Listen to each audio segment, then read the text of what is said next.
우리 한 절씩 교독하겠습니다. 야고보서 1장 22절에서 27절까지 말씀 저 먼저 읽습니다. 너희는 말씀을 행하는 자가 되고 듣기만 하여 자신을 속이는 자가 되지 말라.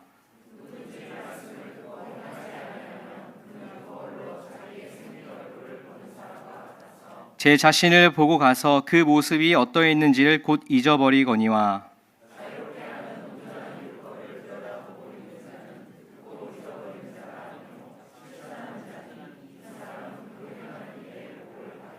누구든지 스스로 경건하다 생각하며 자기 혀를 재갈 물리지 아니하고 자기 마음을 속이면 이 사람의 경건은 헛것이라.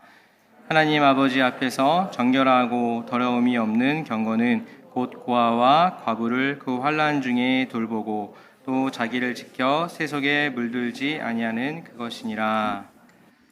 아멘. 제가 일부 예배를 메시지를 할 때가 있는데 일부 예배에 시련을 돌파하는 힘이라는 그런 주제로 몇 번 이렇게 야고보서 말씀으로 설교를 하고 있습니다. 시련을 맞았을 때 그 시련을 돌파할 수 있는 힘은 오직 믿음입니다. 하나님을 향한 오직 믿음만이 우리에게 다가온 시련을 돌파해낼 수 있습니다. 개인에게나 가정에게나 공동체에게나 또 우리가 속해 있는 그런 교회, 시련이 찾아옵니다. 누구에게나 시련이 찾아옵니다. 그러나 그 시련의 강도는 조금씩 다 다르겠지만 누구나 인생 가운데 각자의 인생 가운데 시련을 겪게 되고 또 우리 교회도 지금 시련으로 인해서 몸살을 앓고 있다고 생각이 듭니다. 시련이 왜 나에게 찾아왔는지, 왜 우리 공동체에 찾아왔는지 그 이유는 다 알 수 없지만 중요한 것은 하나님께서는 그 시련을 허락하셨다는 것과 그리고 그 시련을 통해서 하나님은 우리에게 반드시 보여주실 것이 있다. 그리고 우리에게 기대하는 것이 있다는 것입니다. 그러므로 신앙 안에 살고 있는 우리들은 하나님께서 허락하신 그 시련에 어떻게 반응하는가가 대단히 중요한 것입니다. 부모는 자녀에게 참 말을 많이 합니다. 일어나라, 밥 먹어라, 씻어라, 옷 입어라, 이를 물고 가방 싸라, 치워라, 공부해라, 때 되면 자라. 이 밖에도 굉장히 많은 말을 하죠. 저도 아이 둘을 키우고 있는데 저하고 아내하고 정말 아이들 볼 때마다 쉴 새 없이 말을 하고 있는 모습을 보게 됩니다. 근데 말은 많이 하고 있는데 사실 그 자녀들이 진짜 듣고 있는 건지 안 듣는 건지 반응이 없어요. 제가 우리 첫째 아이가 남자인데 이름이 이제 서우입니다. 제가 그 서우를 부를 때 적어도 3번, 또 많으면 5번까지 불러야 반응을 해요. 서우야, 서우야, 서우야, 서우야, 원서우! 이렇게 하면 못 읽는 듯이 이렇게 한번 쳐다봐요. 그럼 답답하죠. 도대체 얘가 말을 듣는 건지 안 듣는 건지 모릅니다. 그런데 아이들이요, 말을 잘 듣나 안 듣나 확인하는 방법이 있어요. 아이들의 행동을 보면 압니다. 말한 대로 하고 있는지를 보면 이 아이가 말을 듣고 있구나 알게 되죠. 지금 당장은 뭘 시켰지만 안 해도 나중에 가만히 보고 있으면 그 말한 대로 할 때가 있어요. 그러면 들었구나, 듣고 있는데 모른 척 했구나 라는 생각을 하게 됩니다. 우리는 오랜 시간 동안 성경을 읽어오고 있어요. 아마 여기 계신 분은 한 번쯤은 다 동동을 하셨을 것입니다. 성경을 많이 읽고 또 설교도 많이 듣습니다. 주중에도 유튜브 키면은 많은 그런 설교들이 있죠. 그러나 말씀이나 설교를 많이 읽고 많이 듣고는 있지만 그것이 행함으로 이어지지 않으면 결국은 말씀과 설교의 아주 중요한 핵심을 깨닫지 못하게 됩니다. 그 핵심이 정말 무엇인지, 진짜 그런가를 알아보기 위해서는 성경을 읽는 만큼 또 설교를 듣는 만큼 그에 따른 행함이 참 중요한 것입니다. 믿지 않는 사람들이 그리스도인들에게 실망하는 가장 큰 이유는 무엇일까? 말씀이 행동으로 따라가지 못하는 것 때문이 아닐까요? 성도가 목회자에게 실망하는 가장 큰 이유는 무엇일까? 사랑한다고 하지만 그 사랑의 행함이 눈에 보이지 않을 때 실망하게 됩니다. 설교는 그럴듯하게 하지만, 잘하지만 정작 자신은 그렇게 살아가지는 못하는 모습이 눈에 들어올 때 내 마음에 실망감이 찾아오죠. 설교를 한 대로 그렇게 완벽하게 그렇게 설교한 대로 그대로 살아가기는 어렵지만, 그래도 설교한 대로 말씀을 전한 대로 최소한 그렇게 살기 위한 몸부림조차 보이지 않을 때 그리스도인은 목회자들에게, 그리고 리더들에게, 그리고 다른 어떤 크리스찬들에게 실망을 하게 되고, 그 실망으로 하여금 교회를 떠나게 하거나 또한 신앙을 갖는 것을 포기하게 되는 그런 일들이 종종 벌어집니다. 믿음과 행함은 세트라고 할 수 있어요. 그런데 우리가 야고보서를 대할 때마다 마음에 한 가지 걸리는 것이 있습니다. 왜냐하면 이 야고보서가 강조하는 것이 바로 행함입니다. 행함. 해야 된다. 행하지 않는 믿음은 죽은 것이다. 이것 때문에 야고보서는 사도 바울이 말하고 있는 믿음으로 구원받는, 믿음으로 의롭다 여김을 받는, 오직 믿음과는 무언가 상충되는 듯한, 무언가 부딪히는 듯한 그런 느낌을 받습니다. 그래서 야고보서는 많은 사람들로 하여금 그런 선입견을 갖는 그런 책이기도 합니다. 심지어는 행함을 강조하는 야고보서에 종교개혁자 마틴 루터는 이렇게 이야기해요. 야고보서는 지푸라기 성경이다. 야고보서는 성경에서 빼버려야 된다. 이런 말까지 야고보서에 대한 그런 혹평을 했습니다. 그런데 정말 그럴까? 물론 그때의 상황으로, 그때의 분위기로, 어떤 그때에 흘러가는 어떤 상식으로 그럴 수 있다는 생각이 들어요. 그런데 정말 야고보서의 믿음은 사도 바울이 말하고 있는 오직 믿음과는 정말 다른 믿음일까? 전혀 다른 것을 말하고 있는 것일까? 바울과 야고보가 말씀하는 믿음은 사실은 결국 같은 믿음입니다. 야고보서 1장 6절에 이렇게 말씀해요. 오직 믿음으로 구하고 조금도 의심하지 말라. 의심하는 자는 마치 바람에 밀려 요동하는 바다 물결 같으니. 오직 믿음으로 구하고 조금도 의심하지 말라. 세 번역 말씀으로는 조금도 의심하지 말고 믿고 구해야 합니다. 야고보서에서 동일하게 말씀하는 것이 바로 오직 믿음이에요. 결국 믿음에 대한 그런 본질이 다르지 않습니다. 다만 야고보의 믿음은 신앙생활을 하는 데 있어서 실질적인 그런 믿음이라고 할 수 있어요. 사도 바울이 말하는 믿음은 우리가 구원을 이루는 데 있어서의 믿음이라면, 야고보서의 믿음은 우리가 구원을 받고 예수님을 인격적으로 만나고 신앙생활을 하는데 필요한 믿음이라고 할 수 있습니다. 그렇습니다. 야고보서의 믿음은 굉장히 실질적입니다. 야고보서가 강조하는 그 행함 없는 믿음은 결국 가짜다라고 하는 그 행함을 통한 그 믿음이 우리에게 또 다른 시선을 보여주고 있습니다.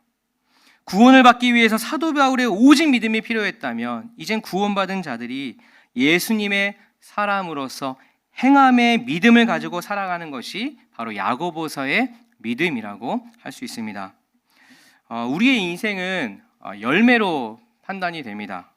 내가 인생을 어떻게 살았나? 나 지금 잘하고 있나? 내 인생이 어떠했나? 나에게 맺혀가는 열매를 보면 우리가 알 수 있습니다. 그리고 하나님도 그 열매에 대해 관심을 가지고 계십니다. 근데 그 열매는 우리가 일반적으로 생각하기에 좋은 열매 하면은 굉장히 탐스럽고 먹음직스럽고 상처 하나 없는 그런 열매가 결코 아닙니다.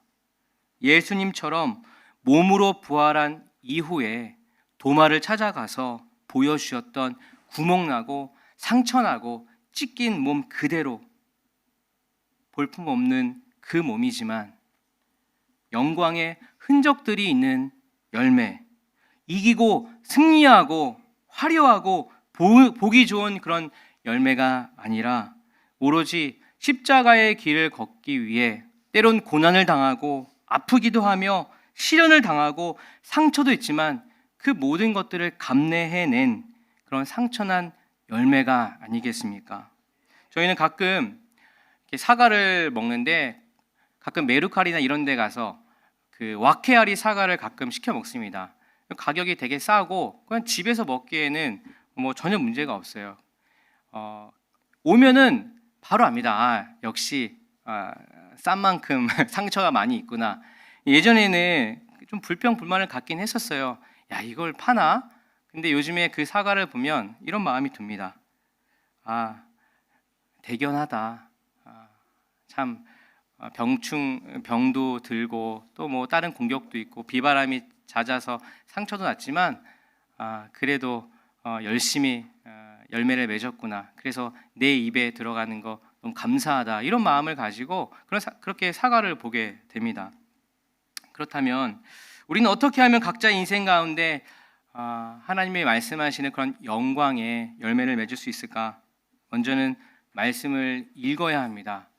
그리고 말씀을 들어야 합니다. 그리고 믿어야 돼요. 그런데 그것으로 끝이 아닙니다. 말씀을 기초한, 믿음을 기초한 바로 행하는 자에게, 말씀대로 행하는 자에게 열매가 있는 것입니다. 누가복음 11장 27절에 이렇게 말씀합니다. 예수께서 이 말씀을 하고 계실 때에 무리 가운데서 한 여자가 목소리를 높여 그에게 말하였다. 당신을 뵌 태와 당신을 먹인 젖은 참으로 복이 있습니다. 그런데 그 말을 듣고 예수님이 이렇게 대답하세요. 누가복음 11장 28절에 그러나 예수께서 이렇게 말씀하셨다. 오히려 하나님의 말씀을 듣고 지키는 사람이 복이 있다. 말씀을 행하는 자야말로 말씀을 가장 잘 들은 자입니다.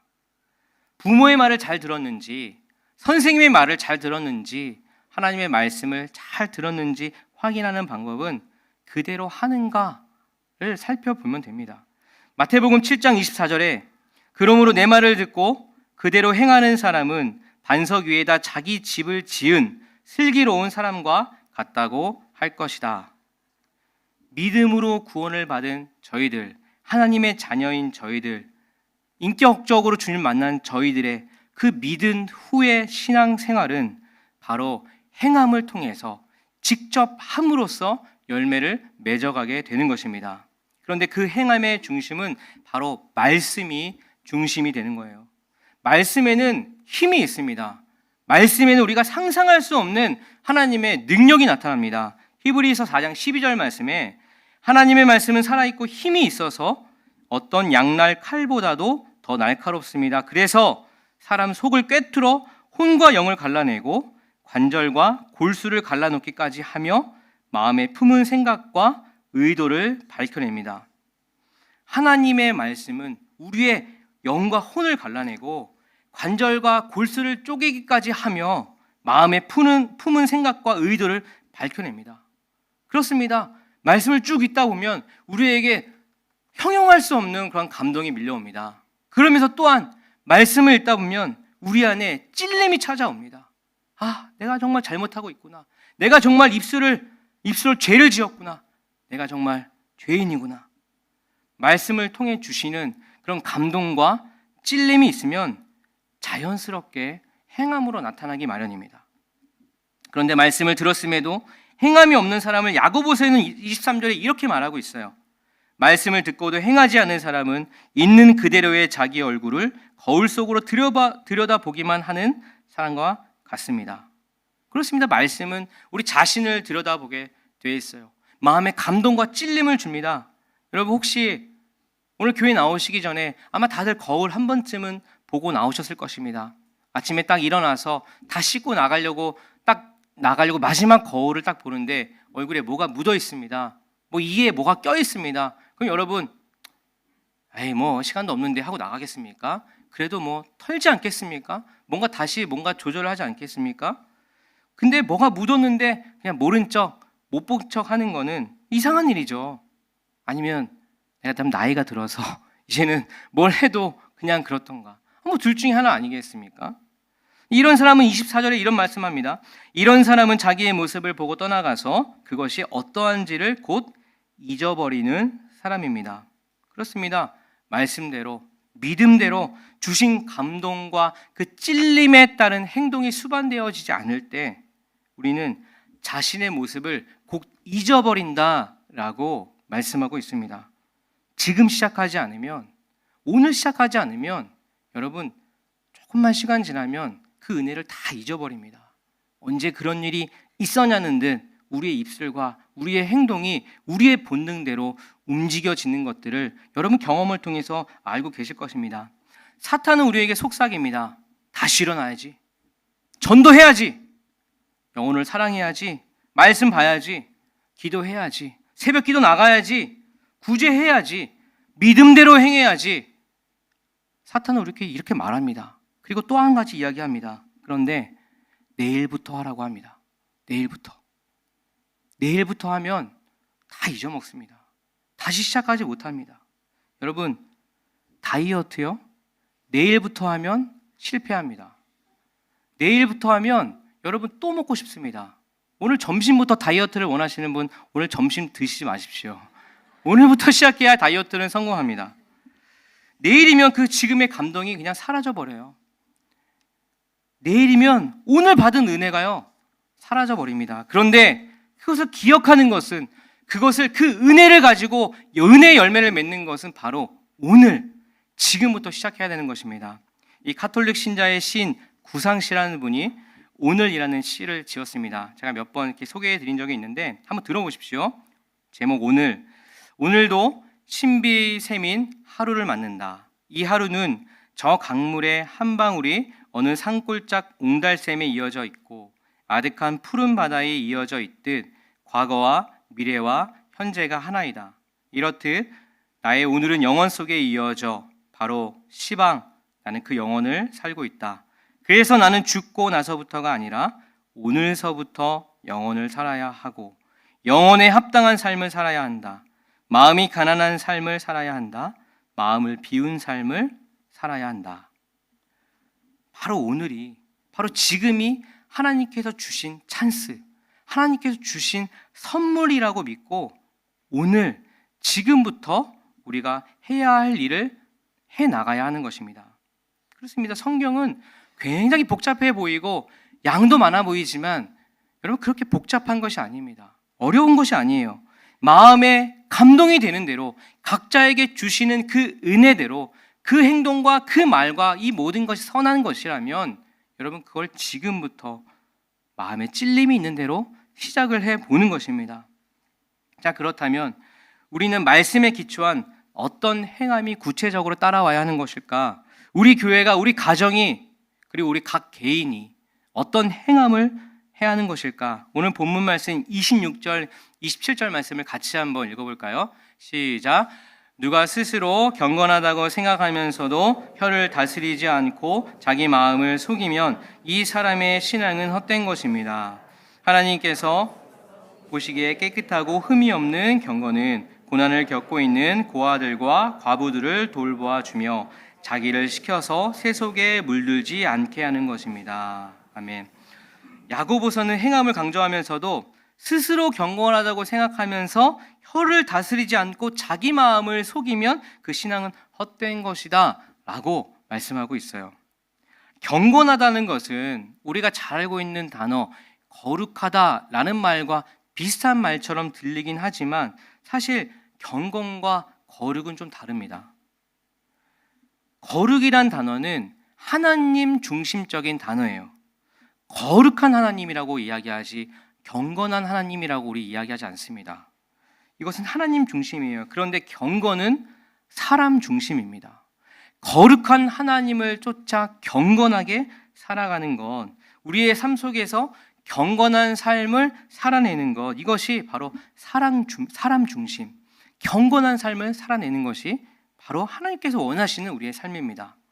그런데 경건한 삶은 꾸며지지 않아요. 마음에 있는 것은 입술로 나타나기 마련입니다.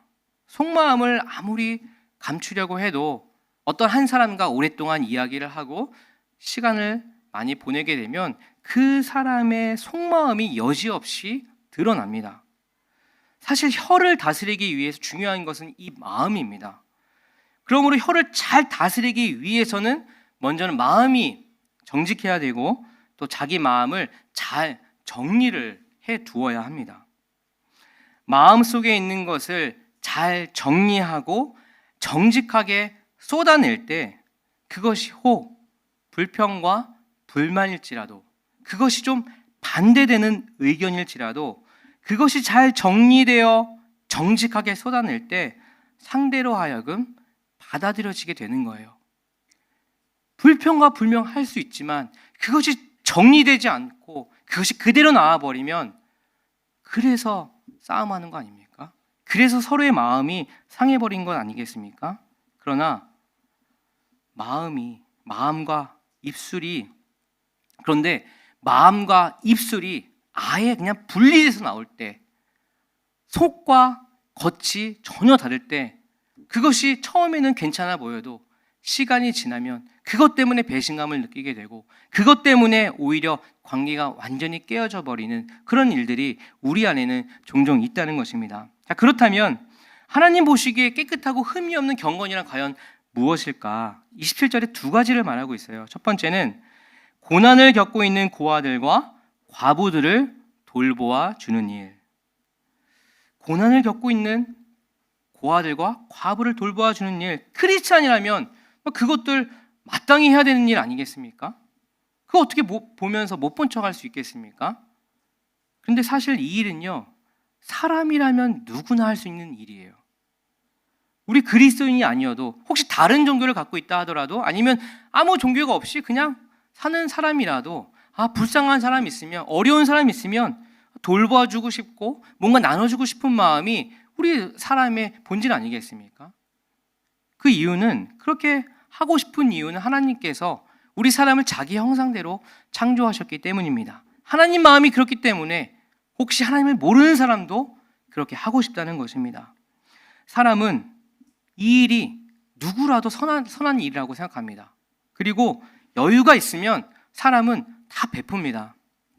제가 아이들 둘을 키우면서 아이들에게 참 배울 것이 많다는 생각을 하게 돼요. 얼마 전에 저희 첫째가 레고 기차를 선물을 받았습니다.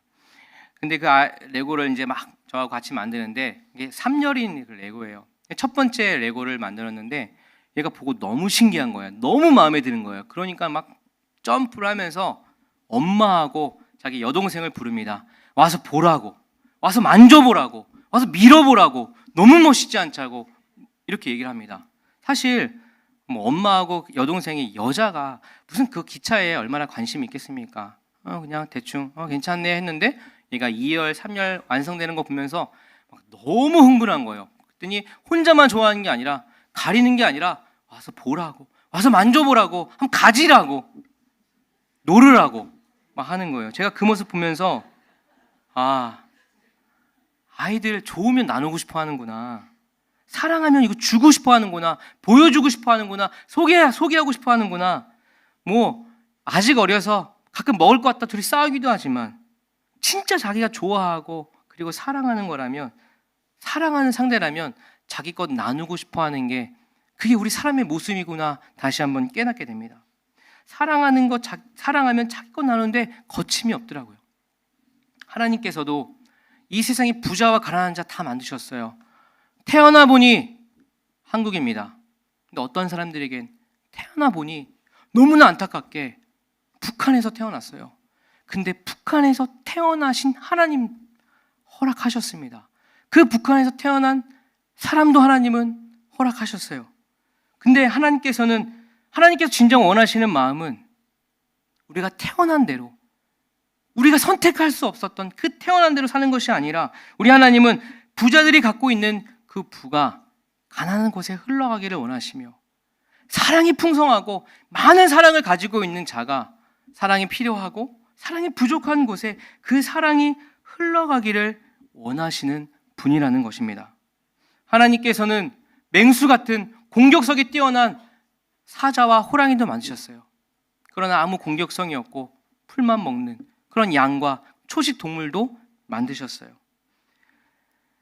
하나님께서 이루어 가실 회복된 에덴 동산의 그 나라는 서로 잡아먹고 서로 시기 질투하고 미워하고 밀어내는 그런 경쟁하는 그 땅이 아닌, 부자로 태어난 사람과 가난하게 태어난 그 출생을 내가 선택할 수는 없었지만 그 태어난 그대로 평생을 그대로 살아가는 것이 아니라, 맹수인 사자와 아무 힘이 없는 양이 함께 뛰놀고 어린아이가 독사굴에 손을 넣어도 물지 않는, 서로가 잡아먹지 않고 경쟁하지 않고 시기하지 않아도 사랑의 흘러감을 통해 모두가 풍성함을 누리는 바로 그 나라, 그 땅을 하나님께서는 원하시고 하나님은 여전히 그 땅을 위해서, 그 회복을 위해서 지금도 일하시고 계심을, 그리고 우리한테 그 일에 참여하기를 원하시는 하나님을 우리는 꼭 기억하는 것입니다. 이사야서 11장 6절 말씀에 그때에는 이리가 어린 양과 함께 살며 표범이 새끼 염소와 함께 누우며 송아지와 새끼 사자가 살찐 짐승이 함께 풀을 뜯고 어린아이가 그것들을 이끌고 다닌다. 지금을 살고 있는 그리스도인들에게 현실적으로 불가능한 것도 없지 않아 있지만 하나님께서는 우리 그리스도인들에게 주님의 그 마음에 대한 도전을 지금도 여전히 하고 계십니다. 강한 것이 약한 것으로 흘러가고 풍성한 것이 부족한 것으로 잘 흘러가서 강한 사람, 약한 사람, 똑똑한 사람, 조금 부족한 사람 모두가 더불어 행복하게 살아갈 수 있는 그 나라, 하나님은 그 나라를 우리 그리스도인들을 통해서 초대하고 계시고 함께 만들어가고 가기를 원하십니다. 그리고 바로 그것이 우리가 천국을 죽어서 경험하는 것이 아니라 바로 이 땅에서 살면서 경험하는 그 땅이 아니겠습니까? 두 번째, 하나님이 보시기에 깨끗하고 흠이 없는 경건이란 과연 무엇일까? 두 번째는 자기를 시켜서 새 속에 물들지 않게 하는 것입니다. 자기를 시켜서, 자기를 쳐서 새 속에 물들지 않게 하는 것. 저는 이 말씀을 한 단어로 표현을 하자면 몸부림이라고 말할 수 있을 것 같아요. 몸부림. 하나님은 우리의 삶의 경건이 어떻게 만들어지는지 너무나 잘 알고 계세요. 예수님 한 번 만났다고 해서, 한 번 교회 나왔다고 해서, 한 번 어떤 신비한 체험을 경험했다고 해서 경건은 하루아침에 생기는 것이 아닙니다. 예수님을 만나고 신앙생활을 시작하는 동시에 우리에게는 갈등이 시작돼요. 바로 세상과 주님 사이에 경계선을 그어야 하는 그런 갈등이 시작됩니다. 근데 우리 하나님은 그 경계선을 단 한 번에 그으라고 말씀하지 않으세요. 한 번에 그 진한 매직으로 그걸 그으라고 말씀하지 않으세요. 하나님은 작은 일, 지금 오늘 시작할 수 있는 그 일을 통해서 그 선긋기를 완성하기를 원하시는 분입니다. 여러분, 우리가 작은 일이라고 생각하는 것, 하지만 할 수 있는 그것이 무엇이라고 생각합니까? 눈 뜨자마자 무엇을 하십니까? 눈 뜨자마자 다른 것 하지 않고 5분을 오늘 하루의 삶을 위해서 기도하는 일, 출근 전차에서 다른 뉴스나 이런 거 보지 않고 성경 앱을 켜서 오늘 한 장, 두 장 읽어가는 것, 주중에 하루 날짜 정하고 새벽 기도 나오는 것, 새벽 기도 나오기 위해선 40대 이상인 분들은 모두 다 10시에는 자야 됩니다. 10시에 자기 위해서는요, 아침부터 저녁까지 스케줄을 타이트하게 잡아야 돼요. 쓸데없는 거 하지 말아야 합니다. 다른 거 하지 말아야 돼요. 그거 하기 위해서 10시에 내가 스케줄을 맞추고 그거 살아가는 겁니다. 그래서 일주일에 한 번 새벽 기도 나와서 기도하는 겁니다. 하나님 주실 은혜가 너무 풍성합니다. 주중에 수요일, 금요일 예배 있습니다. 다 나올 순 없어도 아니면 한 달에 한 번이라도 마음을 먹어서 내가 그날은 모든 스케줄 다 조정해서 수요일, 금요일 한 번 나와서 예배 드리는 일. 한 끼는 7, 7일 내내 새끼를 담그는 것이 아니라 한 끼는 좀 금식을 하면서 그 금식해서 만들어낸 천엔, 그 천엔을 작지만 다른 사람에게 한번 쏘는 일, 무언가 섬기는 일. 여러분 생각하면 작지만 할 수 있는 일이 너무나 많아요. 송경민 씨가 작곡한 행복이라는 그런 찬양이 있는데 여러분들 너무나 좋아하시는 찬양인데 가사가 이렇습니다. 화려하지 않아도 정결하게 사는 삶, 가진 것이 적어도 감사하며 사는 삶, 내게 주신 작은 힘 나눠주며 사는 삶, 이것이 나의 삶의 행복이라오. 눈물 날 일 많지만 기도할 수 있는 것, 억울한 일 많으나 주를 위해 참는 것, 비록 짧은 작은 삶 주 뜻대로 사는 것, 이것이 나의 행복이라오. 세상은 알 수 없는 하나님의 선물, 이것이 행복이라오. 하나님의 자녀로 살아가는 것, 이것이 행복이라오. 어떤 의학과 의사가 이렇게 고백하는 것을 들었어요. TV에서. 응급실에 오시는 분은 다들 갑작스러운 일 때문에 오십니다. 갑자기 숨이 막히거나 어떤 불의의 사고를 겪게 되거나 이런 사람이 병원에 대부분 응급차를 타고 실려 오십니다. 어느 한날 한 여자의 아버지가 급하게 병원을 찾았습니다. 아침에 딸이 일어나서 좀 몸이 안 좋은 것 같아서 감기약을 먹고 그래도 안 좋은 것 같아서 출근길에 아이를 병원에 데려오라고 했다고 해요. 숨소리도 안 좋고 또 얼굴 색깔도 안 좋아서 병원을 찾았는데 아빠는 앞에서 차로 운전을 하고 딸을 뒤에 자리에 이렇게 앉혀놓고 이제 병원을 막 도착합니다. 그래서 아버지는 딸에게 얘야 이제 안심해라, 괜찮다, 병원에 왔다, 곧 나을 거야 하고 뒤를 쳐다봤는데 이미 아이가 숨이 멎어 있었습니다. 너무나 기가 막힐 노릇이고 그렇게 그 아이는 아이에게 아버지에게 인사도 하지 못한 채 세상을 떠나게 됩니다. 그 의사가 말하기를 아버지의 너무나 슬프게 우는 그 울음소리가 아직도 귀에 남아 있다고 해요. 그래서 의사는 결단합니다. 이 삶이 찰나에 아사가듯 삶이 바스러지는 그 장면을 볼 때 어쩌면 내일은 없을 수도 있는 그런 나중과 맞바꾸는 그 지금이 너무나 선명해져서 그 의사가 마음먹은 것이 지금 할 수 있는 일을 다 하자. 지금 오늘 할 수 있는 일을 미루지 말자. 오늘 날씨가 딱 좋으면 아이들하고 무조건 나가서 논다고 해요. 지금 할 수 있는 한 지금 살고 있는 사랑하는 아내와 아이를 더 사랑한다고 합니다. 더 안아주고 더 사랑한다고 고백한다고 해요. 여러분, 우리들 중에 한 5년쯤 10년쯤 우리 교회가 어떻게 될 거라고 아시는 분, 잘 아시는 분 계십니까? 우리 교회 여러 의견이 참 많이 있어요. 우리 교회 이렇게 됐으면 좋겠다. 근데 따지고 보면 다 똑같은 마음이더라고요. 근데 우리 중에 그만큼 멀리 내다볼 수 있는 사람이 없습니다. 미래를 계산할 수 있는 능력이 다들 부족합니다.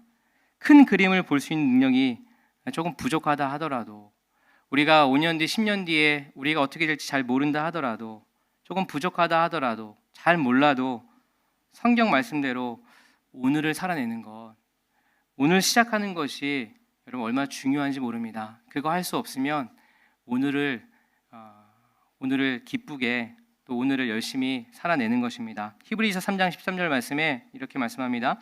오늘이라고 하는 그날 서로 권면하여 아무도 죄의 유혹에 빠져 완고하게 되지 않도록 하십시오. 오늘 그리고 지금 작은 것부터 예배 후에 다시 시작해 보시는 겁니다. 작은 것이라고 생각했던 그것을 지금 시작해서 그것들이 하루하루가 쌓이게 되면 그것이 정말 아무것도 아닌, 다른 사람들 보기에 정말 하찮은 것이라 할지라도 여러분 정말 결정적인 순간이 우리 인생 가운데 찾아옵니다. 주님이냐 아니면 세상이냐, 그걸 결정해야 하는 그런 결정적인 순간에요. 오늘 하루하루 그 작은 것을 해나갔던 사람들은요, 정말 결정적인 순간에 기꺼이 주님을 선택할 수 있는 그런 원동력이 됩니다. 하나님은 약속하세요. 야고보서 1장 25절 말씀에 그러나 완전한 율법, 곧 자유를 주는 율법을 잘 살피고 끊임없이 그대로 사는 사람은 율법을 듣고서 잊어버리는 사람이 아니라 그것을 실행하는 사람인 것입니다. 이런 사람은 그가 행한 일에 복을 받을 것입니다. 그것을 실행하는 사람입니다. 그리고 그 행한 일에 복을 받을 것입니다 라고 약속해 주셨어요. 그가 행한 일에 복을 받을 것이란 말씀을 원어로 보면 그가 행하는 것 안에서라고 번역을 할 수가 있어요. 무슨 말씀입니까? 그 말씀을 행하는, 지금 오늘 그 행하는 동시에 복이 나한테 찾아온다는 거예요. 근데 그 복이 과연 무엇일까요? 말씀을 행하고 있는 자의 마음속 깊은 곳에 하나님께서 주실 수 없는, 형용할 수 없는 기쁨과 만족과 행복과 놀라운 감격을 주신다는 겁니다. 하나님, 그 복은 아무도 빼앗을 수가 없어요. 우리가 돈은요, 누가 빼앗아 가려고 합니다. 돈 많다고 자랑하지 마십시오. 옆에 있는 사람이 노립니다. 돈은요, 사기를 당할 수도 있고 없어지기도 해요. 그러나 하나님이 주시는 이 만족감과 행복감과 기쁨과 감격은 누가 알지 못합니다. 나만 알아요. 그러나 그 감동은 빼앗기지 않을 것입니다. 이 복은 우리 아버지 하나님, 나를 위해 십자가에 못 박혀 돌아가신 그 아버지 하나님께서 주시는 이 복은 목마르지 않을 것이며 빼앗기지 않을 것입니다. 영원히 만족하게 될 것입니다. 사랑하는 우리 성도 여러분, 믿음이 기초가 되어, 말씀이 기초가 되어 우리가 할 수 있는 일 고민해 보십시오. 너무나 많이 있습니다. 그걸 오늘 지금 시작함으로써 개인에게, 공동체에게, 우리 교회에게 닥친 시련을 돌파해 나가는, 오직 믿음으로 돌파해 나가는 저와 여러분들 되기를 소원합니다. 이 시간 함께 우리 행복이라는 찬양을 함께 부르고 우리 한 가지 기도하기를 소원합니다. 하나님, 우리가 정말 그렇습니다. 우리는 너무너무 연약합니다. 하지만 가진 것이 없어도, 별거 없어도 하나님 주시는 그런 감동과 그런 소망을 우리가 잊지 않겠습니다. 함께 이 가사를 한번 잘 생각하시면서 찬양하겠습니다.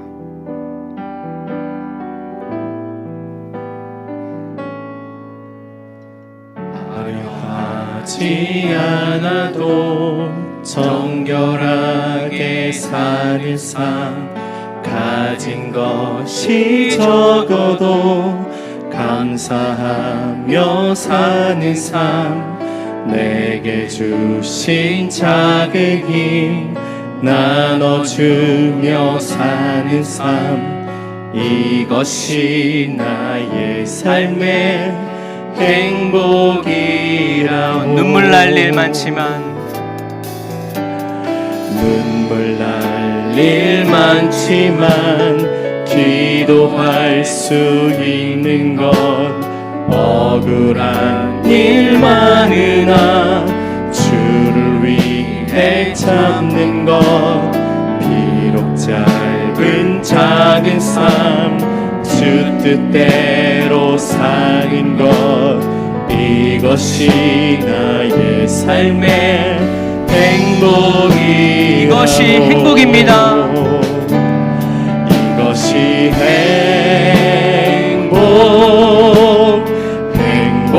행복이라고.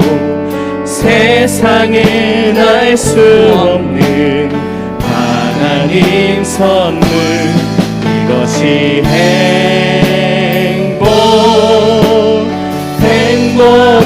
행복이라고.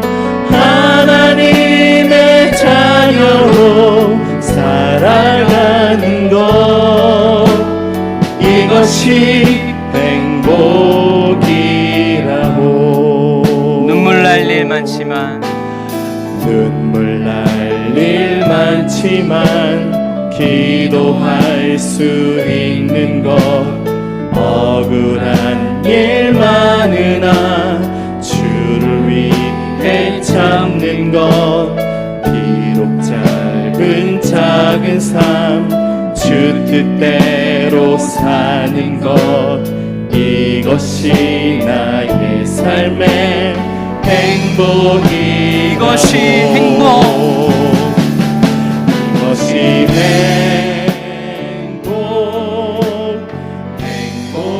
행복이라고. 세상에 알 수 없는 하나님 선물, 이것이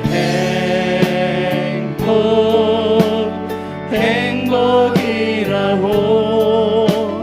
하나님의 자녀로 살아가는 것, 이것이 행복이라고.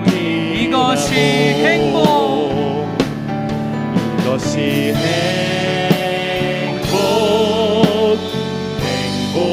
행복이라고.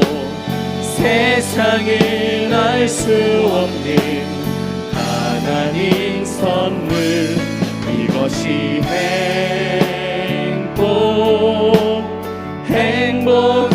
행복이라고.